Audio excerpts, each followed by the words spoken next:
common sense recap of the day's biggest stories. It's John Catsimatidis and Rita Cosby. Katz and Cosby on 77 WABC.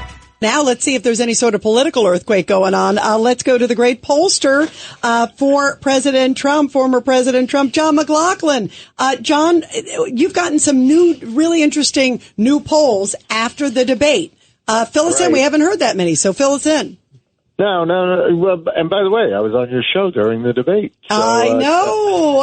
By the way, everybody said you were terrific. We were thrilled. Thank you, John. Well, it was interesting, but in the meantime, the Trump campaign rarely puts out the data, but because you can't call that night because 10:30 night, I'm not going to call people and wake them up to ask them how they're voting. But after yesterday's polling, the Trump campaign, Tony Fabrizio put out a memo saying that we polled nearly 2,000 likely voters, and ironically, and they were in the 7 swing battleground states, our firm does the North Carolina, Georgia, and Nevada surveys for that. Tony does the other 4 states. But pre-debate last week on the tracking polls that we do internally in the campaign, Trump had 48, Harris had 48. Post-debate, it was Trump 50 and Harris 47. So that's just one night's tracking survey, but it's almost 2,000 interviews. And what's interesting is it matches up with the CNN. They had 600 people teed up ready to answer questions right after the debate. And they asked them, did Harris win the debate? And 63-32, they said, yes, she won 2-1. Interestingly enough, when you asked, did it affect your vote? 82% said no. 14% said they would reconsider, but they hadn't changed their vote. Only 4% said it changed their vote, and they didn't release that. And then when you asked them, having watched the debate, are you more or less likely to vote for Kamala Harris? 53% said it made no difference, 24% more likely, 23% less likely. This is the CNN poll. Donald Trump, 51% no difference, 27% more likely, 23% less likely. So the ironic part is the press spin is, yes, you won the debate, but it didn't change any votes. And internally, we're actually seeing some votes go to President Trump. And it'll be interesting with that story that you've got there that, that she may have gotten the questions or something, whatever Mark Penn is saying that should be looked at with ABC. Absolutely. I mean, they had fact checks written ahead of time for different things that Trump was saying. How did they know that? Unless they knew what the questions were going to ask. And then all of a sudden, the moderators are correcting Trump with false facts.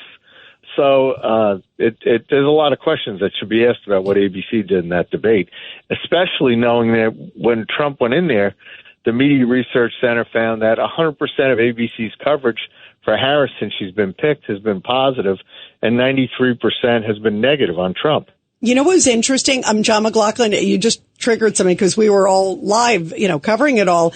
I couldn't believe it. Like ABC said when he brought up, about the migrants and the cats. Well, we actually spoke to the town manager. It was like, okay, we actually spoke to the dog catcher, who happened to be on 3rd Avenue at 12:05. And then you go to Kamala Harris when she was asked, about flip-flopping. And when Trump said, you said defund the police, you said also, that you supported the Minnesota Freedom Fund, which bailed out the rioters. They didn't fact check her on that. That's been everywhere, but they somehow found a way to call the Springfield, dog catcher almost, give me a break. Well, how did they know? I mean, Yeah, it was such an obscure thing. It was such an obscure thing, and they had an answer, here's what he directly told me with the note right in front of them. It was odd.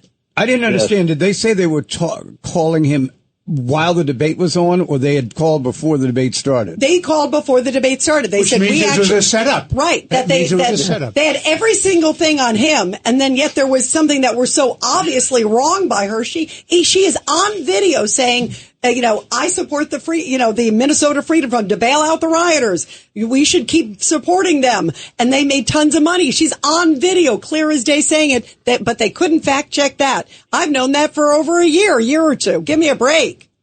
Exactly. I mean, it was definitely 3-on-1, but you've got the evidence of those fact checks that they were teed up to do that to President Trump. And how did they know she would ask questions that would force him to answer like that they could hit him with a fact check that, ironically, a lot of those fact checks were false, like the Charlottesville one. It was ridiculous. Snopes says it wasn't true. Yeah, and the bloodbath comment, too. Right, Remember that? Judge Weinberg has a question for you, John McLaughlin. John, good to talk to you. Everybody says in conventional wisdom that this is all about the independent voter, that people are in their corners already, the partisan Democrats, the partisan Republicans. It's all about the shift with the independents. What are you finding when you're doing your polling in terms of direction on the independents? Oh, they're I wouldn't say we're bouncing up. I'd say we're grinding up. They're coming up our way because what they wanted to know is where she stood on the issues. Because the Media Research Center, when we did a survey of 800 Democrats and 400 independents who voted for Biden in 2020, 70% or more have no idea where she stands on the issues, whether it's defunding police, eliminating private health insurance, or immigration. They don't know where she stands.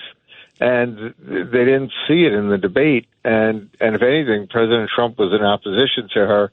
His best moments is when he was, his close, when he was talking about she's been part of the Biden administration for the last 3.5 years, and why haven't they done these things?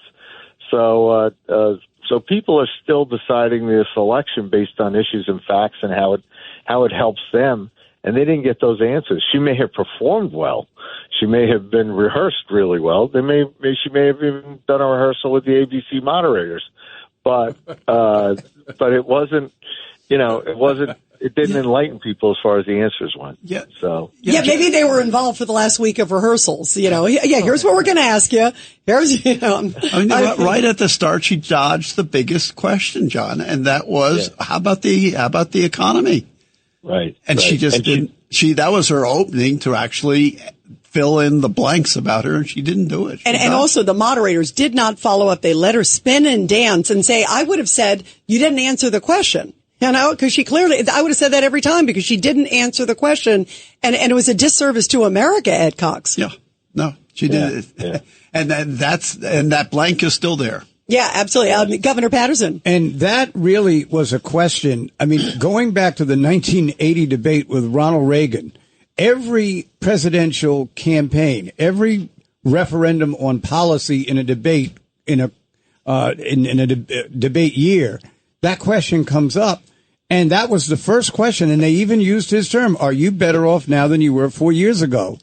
And she fiddled around and didn't answer that particular one. No, well, and she wants to have. I mean, when she lets the Trump tax cuts lapse, which she's on record, we'll have the largest tax increase in the history of America. 91% of all Americans will pay more. The corporate tax rate will go from 21 to 28%. She'll raise the capital gains on your 401ks and also your home as much as 45%. And then they talk about unrealized capital gains, which will be a whole new concept. And she'll lower the death tax on small businesses to like $3 million. And the state tax. And state tax as well, John. Tax. Yeah. John, has CNN acknowledged all that crap yet?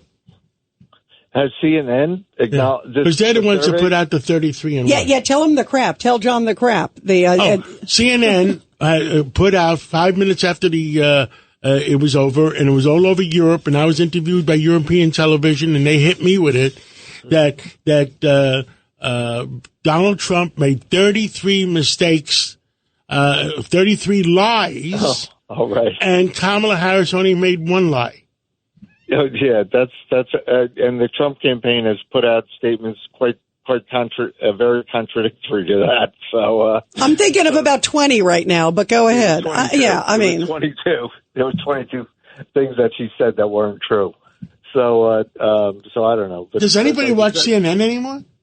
I don't. That's why I didn't know. Maybe when Bill O'Reilly's on tonight. Thank you, John McLaughlin. Thank you so much. Thank you very much. Great job, Rita. Thank you, John. Thank you, John.